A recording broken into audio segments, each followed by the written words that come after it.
He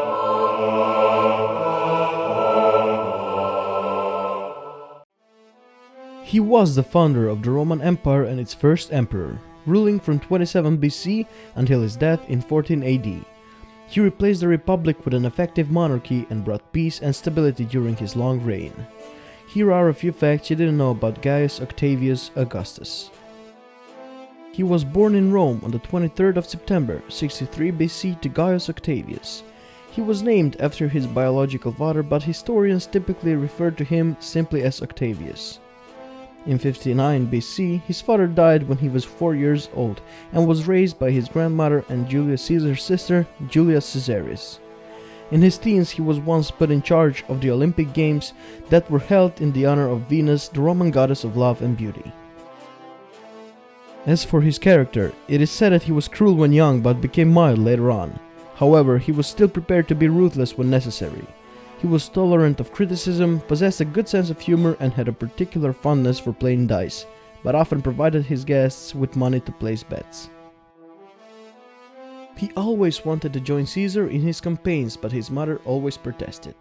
Finally, in 46 BC, she gave way, but Octavius fell ill and was unable to travel. After he had recovered, he sailed to the front immediately, but was shipwrecked on hostile territory.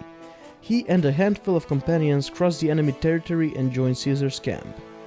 This impressed his great-uncle considerably, and Velleius Paterculus, a Roman historian, reports that after that time Caesar allowed him to join him in his carriage while traveling. His first wife, Claudia Pulchra, was the stepdaughter of Mark Antony. They married for political reasons. Their marriage didn't last long, and after 2 years he divorced her. His second wife was Scribonia, which he also married for political reasons, and thus their marriage was not a happy one. Although Scribonia was pregnant with Octavian's child, he was having an affair with then 18-year-old Livia.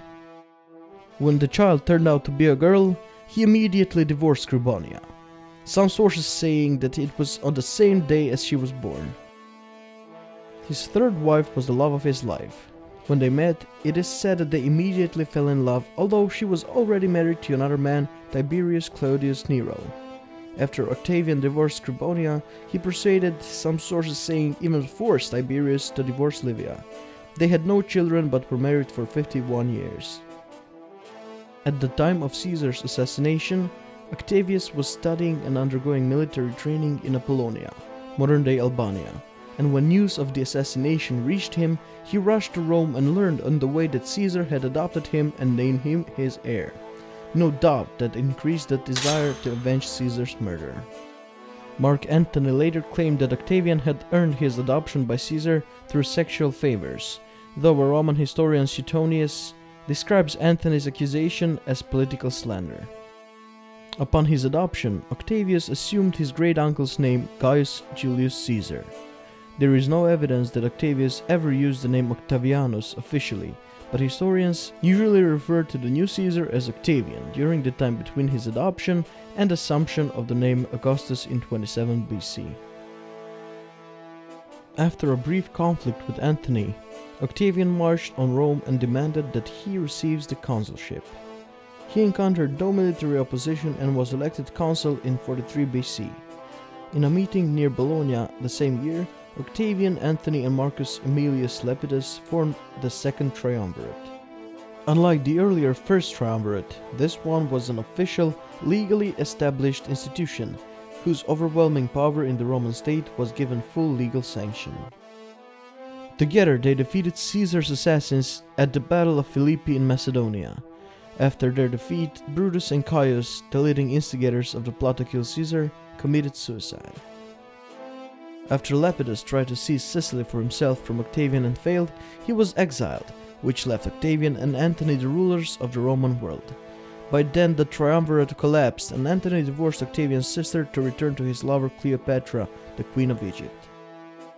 The breach between Antony and Octavian prompted a large portion of the senators to leave Rome and defect to Antony. However, Octavian learned that Antony wants to give away Roman-conquered territories as kingdoms for his sons to rule. In late 32 BC, the Senate declared war on Cleopatra's regime in Egypt. Octavian pursued them and defeated their forces in Alexandria, after which Cleopatra and Antony committed suicide and Egypt fell into Roman hands. Instead of following Caesar's example and making himself dictator, Octavian founded the Principate in 27 BC, a system of monarchy headed by an emperor holding power for life. His powers were hidden behind constitutional forms, and he took the name Augustus, meaning lofty or serene. Nevertheless, he retained ultimate control of all aspects of the Roman state, with the army under his direct command. His reign as an emperor was a long and a prosperous one. He expanded the empire into Egypt, Hispania, and Thrace. His reign also initiated an era of relative peace known as the Pax Romana. The Roman world was free from large-scale conflict for more than 2 centuries, including only minor wars for the empire's expansion. Augustus was determined to be succeeded by someone of his own blood, but he had no sons, only a daughter Julia, the child of his first wife. His nephew Marcellus and his beloved grandsons Gaius and Lucius died before him, so he reluctantly made Tiberius, the son of his third wife Livia, his heir. During his final years, Augustus withdrew from public life and he intended to travel with Tiberius to Capri. He fell ill on the way and after 4 days he passed away. He died on the 19th of August 14 AD. His body was taken to Rome and his ashes were buried in the mausoleum there, named after him. What do you think about our pick? Did we say something wrong? For more videos like this, subscribe to Photon Feast and leave a comment below saying what you would like to see next. Until next time, goodbye.